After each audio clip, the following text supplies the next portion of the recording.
Hello and warm welcome to EPG Pathshala. And this is Professor Srinivas Reddy, a retired professor of public administration, Kakti University, Warangal, Telangana State. Today we are going to know about a very fascinating thinker on public administration as well as on management, namely George Elton Mayo. George Elton Mayo is popularly known as the father of human relations movement. This is a big intellectual movement that has come up to perceive organization and management in a different light. For this, let me just mention that in the sequence of birth of ideas, in public administration, the first major theory of public administration is called classical theory, which held that man is basically economic and it gave importance to formal organization. It believed that proper structure of organization is important. Organization can function well, efficiently and economically if it follows certain principles. This is the essence of classical theory. Now, this theory was considered to be limited in the sense that basically administration is a human activity. And there is no mention in classical theory about human beings, their motivation, the communication, behavioral aspects and all that. This deficiency is covered by the later contributors, including George Elton Mayo. George Elton Mayo's contribution is to human relations theory. In a larger perspective, this is also known as the neoclassical theory. Let me therefore make a contrast between what is a classical theory and what is neoclassical theory. The classical theory assumed that the administrative man is the concept of average human being found in any administrative organization. What is his nature? The classical theory says that man is selfish, he wants economic gain and he would work. I think if you give some incentives, he will work, and the superiors can give proper direction and give proper communication, and the subordinates will follow what all is expected of them, and the organization will perform. There is another theory which is known as behavioral theory. Behavioral theory says that man is not a rational animal. They see the social side of the man. So man is basically social, and people do work, do many things for social compulsions. As fathers, as tribal chiefs, or caste elders, or community leaders, there are people who are investing their private time and effort for the benefit of somebody. It's not for their own personal gratification they are doing things. So there is a social side of the man and economic side of man. George Elton Mayo's contribution is a contribution to this transitional phase where earlier it was believed that man is basically economic. Later it was believed man is basically social. No, in between he said, through his experiments and all that, he demonstrated that man is both economic and social. So therefore this theory is called neoclassical theory. This is the broad background relating to George Elton Mayo.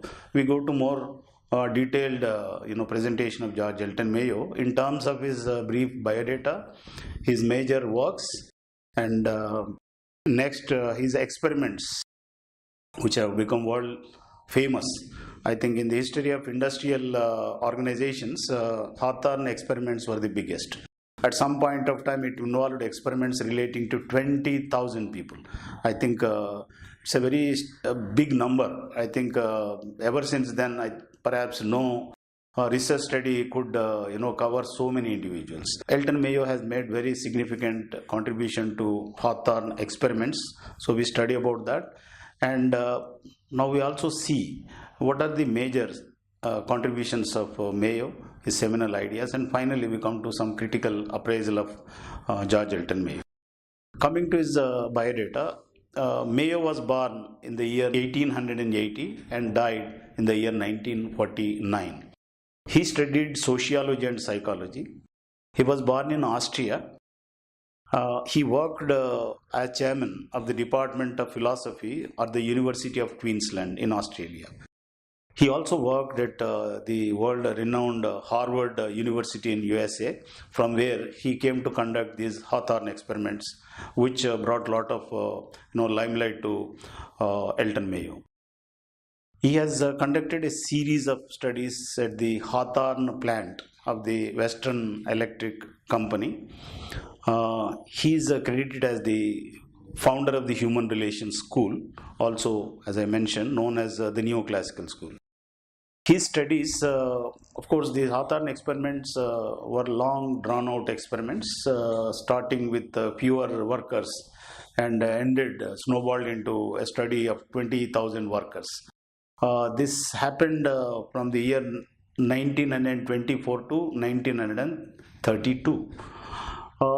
But Hawthorne experiments were divided into two phases. The first phase experiments were conducted by the National Research Council, which initiated these studies. And this National Research Council study, spanning from 1924 to 27, could not really come out with solutions for the problems. And the problem at Hawthorne plant of the Western Electric Company was heavy attrition of workers. Let me, for the benefit of students, explain what attrition is. Attrition is number of people leaving jobs for number appointed. Say, for example, 100 people join a company or organization, out of which 90 leave. There is a heavy attrition. So many people are leaving, and this is a problematic. It's problematic because every year you find new people and you have to train them and put them on work, and they'll commit mistakes. So as it is known, people learn by committing mistakes, trial and error. So this is a very costly thing and organization would suffer. So this was the problem with which the National Research Council tried to see why after all these people were leaving. In fact, the Hawthorne plant of the Western Electric Company was known for some good employment practices, pro-worker policies and all. In spite of all that, people were not staying put and they were leaving jobs, and they were all confused as to why this is happening. And this National Research Council perhaps could not give much, shed much light on the real problem, and therefore George Elton Mayo was invited from Harvard University. He has conducted experiments with the help with his associates Rothlis, Berger and Dixon, and the experiments continued from 1927 to 1932. And the studies, as I've already mentioned, is one of the largest studies on industrial workers anywhere in the world. Coming to the contributions of Elton Mayo, three of his books are great contributions to the problems of industry. And the first of them is titled as The Human Problems of Industrial Civilization, which was published in the year 1933. The second major book was The Social Problems of Industrial Civilization. And the third book was this was published in 1945. And the third book was published in 1947 with the title The Political Problems of Industrial Civilization.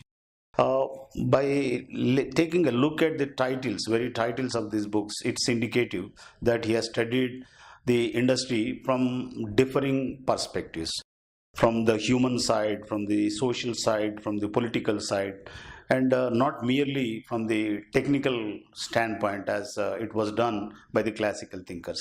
So therefore it could meet with larger success and come out with some new findings. Now we come to some details about the Hawthorne studies. Hawthorne studies were done in 4 different phases. The first phase experiment is known as the illumination experiment. Sometimes it is also known as the Great Illumination Experiment. The second phase of study is a relay assembly test room experiment. And the third is interviewing program. And the fourth and the last is bank wiring experiment. The first of them, namely the illumination experiment, mentioned. In fact, in this experiment, they tried to see, taking a cue from the classical theory. Classical theory believed that physiology of the work is very important. Physical aspects of work are very important. The economic side of the man is very important. Just to test some of these ideas, the experiment that was done involved varying the intensity of lighting in industrial operations. It was presumed that greater intensity of light and better light would result in greater productivity. The workers were divided into two groups. One group was called experimental group and the other one was known as control group. Experimental group was one which was made to work with the altering conditions. The control group was one, they were allowed to work under the same old conditions without any change. So there was control over the old environment was preserved, and for the reasons of comparison, the idea was to measure the productivity of these two groups. A group of workers who have been working the way they were working earlier, another group working under altering conditions. Now the real alteration was in terms of increasing the lighting intensity, and they went on checking the records of production, and they found that due or what it was, not concluded, surmised it, but they found some significant improvement in the productivity. And they tried to reverse that. Reverse in the sense they went on decreasing the light intensity, and the light intensity was brought down to moonlight level. Moonlight level is a very faint light, as if we stand in the moon. You cannot read small letters or complicated text. It's very difficult, maybe broad prints and all that perhaps you can see. So the moonlight is one where the intensity is low, but contrary to it was assumed that when the productivity is increasing on account of better lighting, productivity should also come down if the lighting is inferior, but this did not happen. So therefore they concluded that light is not responsible. The physical conditions of work, change in physical conditions of work has not had impact on productivity. Productivity was on account of something else, and they were not able to see what exactly it was. The major outcome of relay assembly test room was the realization that there was a great connection between informal relations and worker satisfaction. Workers were more satisfied when informal relations were there in the organization. Now let me just make a mention as to what informal relations are. There are two types of relations people at workplace will have. Maybe some of you are working would realize that you have two types of relations with your colleagues. One relation is official relation. People working in the same workplace, somebody is a boss, somebody is a subordinate, somebody is a colleague. These are the kind of relations. But there are other kinds of relations. You may call them friendly relations, shared interests. You are all, you are fans of a particular matinee idol. You are interested in movies, you want to discuss. You are a cricket fan and you want to discuss about what has happened in the recent test match between our country and some other country. So some shared interest, some commonality of interest draws you together and you develop some relations. These relations are informal relations. Now it was found that the informal relation, when there was scope for informal relation increased, workers were more satisfied. Mere formal relations, all the time talking in terms of boss, subordinate, orders and targets and all that is a stifling, is a kind of situation where the worker feels frustrated and he gets bored. So if you have some dash of informality, something informal in the organization, I think the worker's mood gets enlivened and he would tend to be a more satisfied worker. This link was established during this experiment. Third important experiment was interviewing program. Interviewing program was the Harvard group which was involved in Hawthorne studies went and interviewed the workers talking about their problem, their suggestions and all that.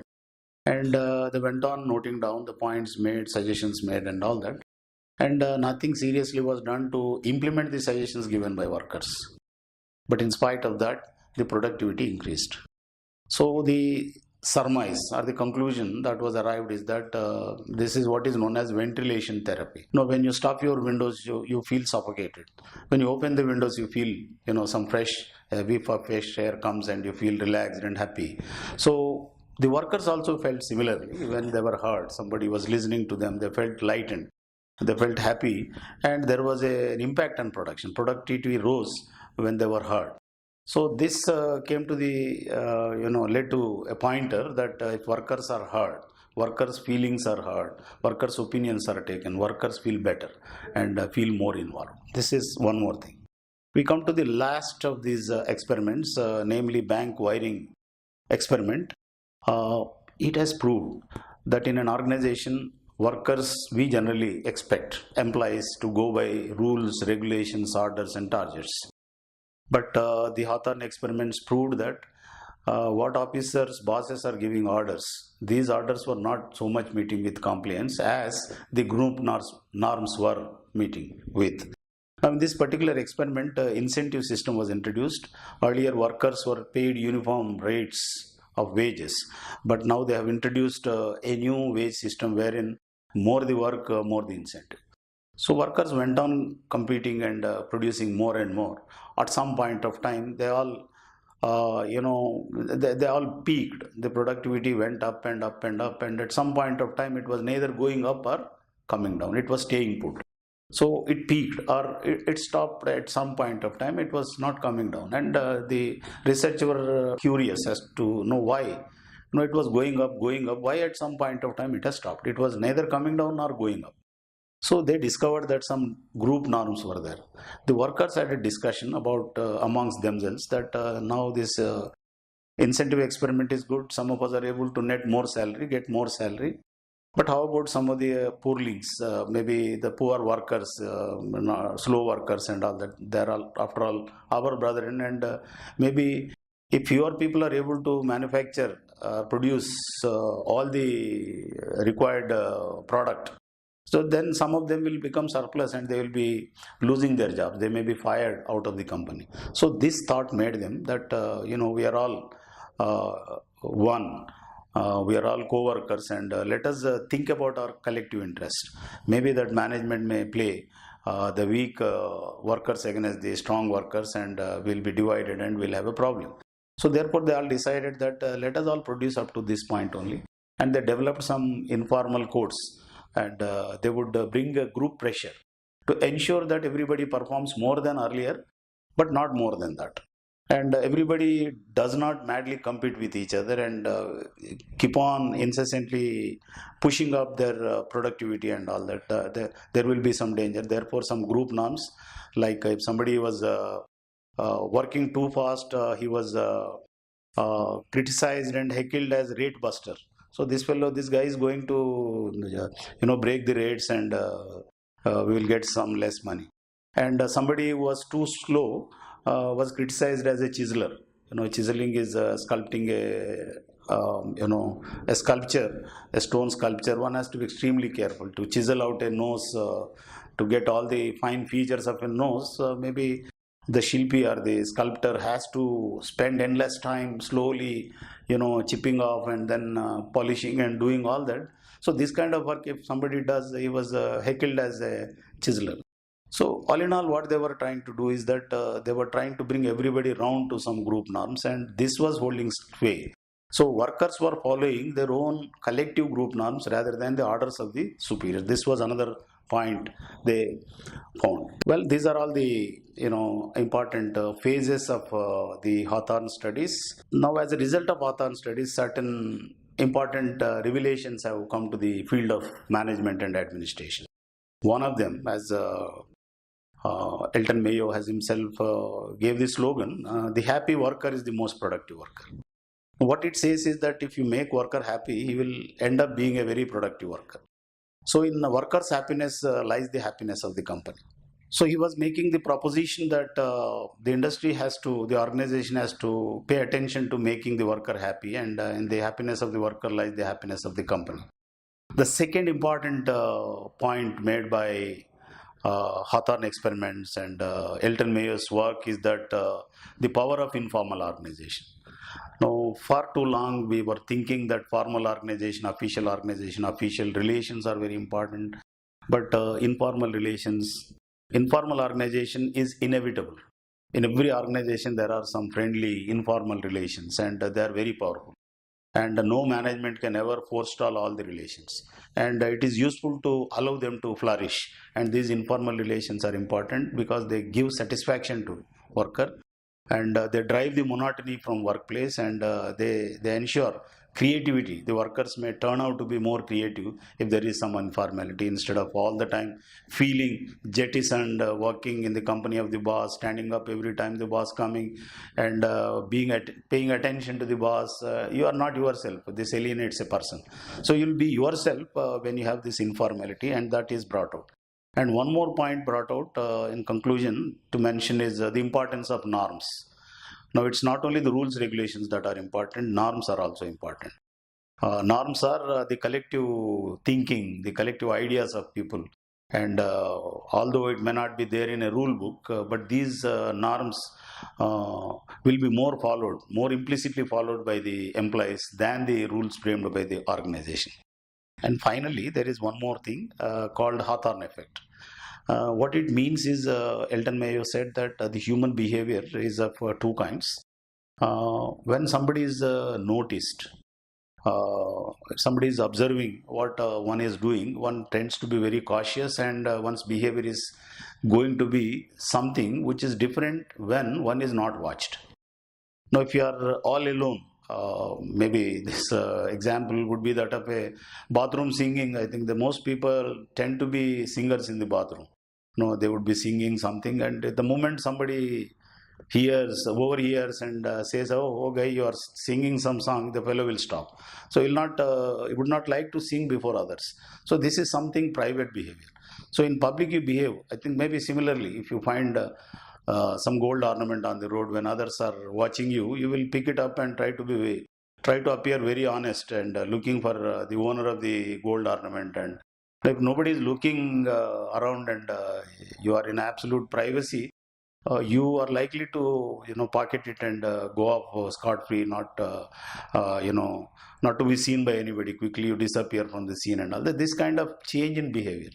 So we are the same person, but we are something in privacy, and we are something different in public. So this is what is known as Hawthorne behavior. Behavior changes when you are in the company of others. And in fact, the whole lot of human relations theory has some connectivity with this kind of proposition also.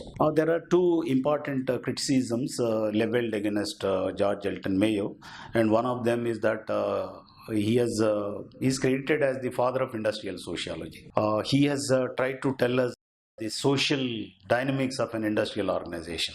He was of the view that industry is a microcosm of the society. What's happening in the wider society is also happening there.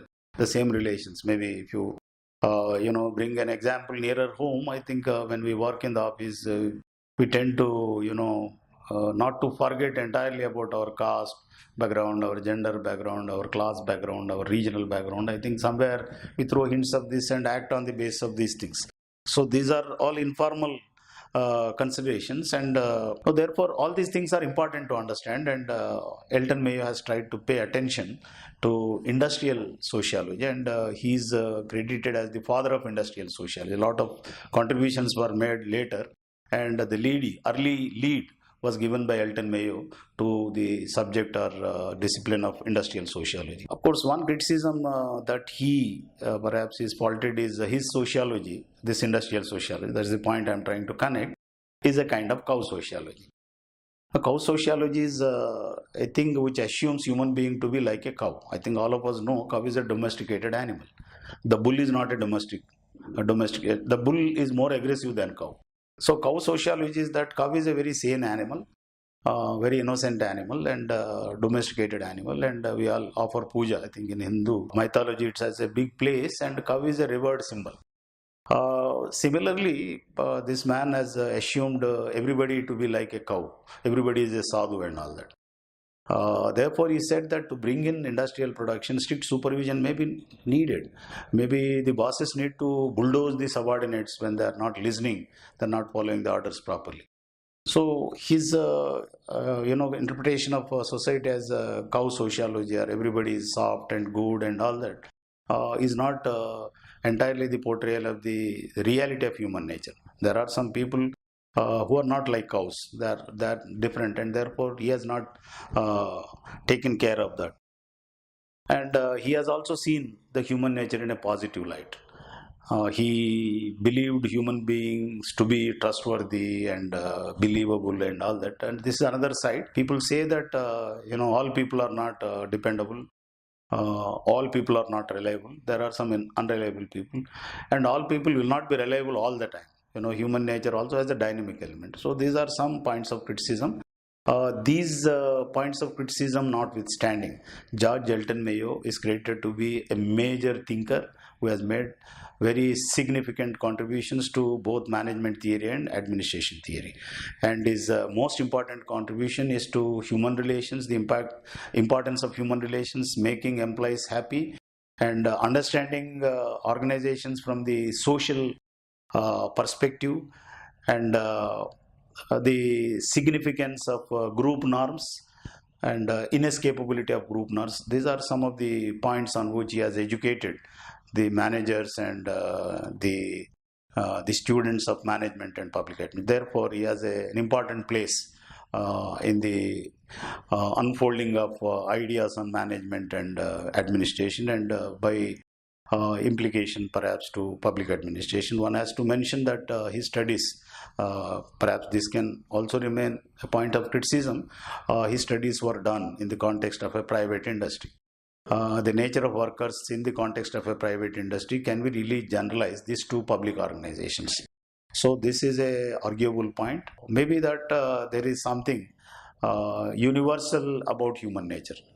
Whether you work in a private organization or a public organization, there are some people who are basically good. They work well in private organization as well as public organization. So one can come back and make a different position and defend or criticize him. But the point is that all his studies relate to industrial settings, manufacturing sector basically. Nowadays, the industry is also changing. The GDP, India's GDP contribution is largely coming from the service sector, more than 60%, not from manufacturing sector. So can we generalize the human nature that is captured in the setting of a private industry to government and non-manufacturing sectors is a question to be answered. So thank you. This is something about the ideas of George Elton Mayo, who is considered the father of human relations theory, and also a prominent contributor to neoclassical theory of administration. Thank you.